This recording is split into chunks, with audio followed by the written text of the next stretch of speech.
کافی ہے۔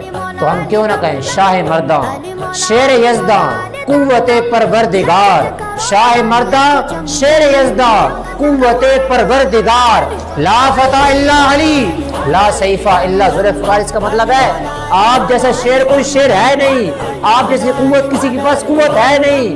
آپ فرمایا آپ کی تلوار جیسے کسی کے پاس تلوار ہی نہیں، اور فرمایا تلوار کون سی؟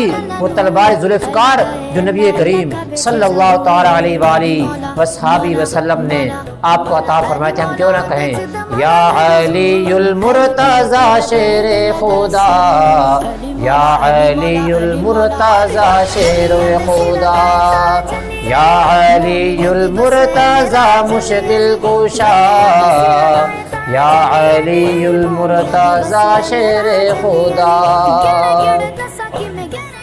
مقام صفین ہے اور آپ تشریف لے جا رہے ہیں۔ میری مراد مسلمانوں کے چوتھے خلیفہ سیدنا علی المرتضی شیر خدا کرم اللہ تعالی وجہ الکریم۔ لشکر جو ایک ایسے میدان سے گزرا جہاں پیاس سارے لشکر والوں کو لگ گئی، جانور بھی پیاسے تھے اور پانی کی ضرورت پڑی۔ تو ایک جو گرجا گھر ہوتا ہے، جو راہب ہوا گرجا گھر، تو وہاں گرجا گھر وہاں ایک راہب تھا، اسے پوچھا پانی کے بارے میں۔ اس نے کہا جناب اتنے کم و بیش 14 کلومیٹر کے فاصلے پر یہ پانی کا چشمہ ہے۔ تو صحابہ نے ہمراہیوں نے آپ سے اجازت طلب کی، حضور اجازت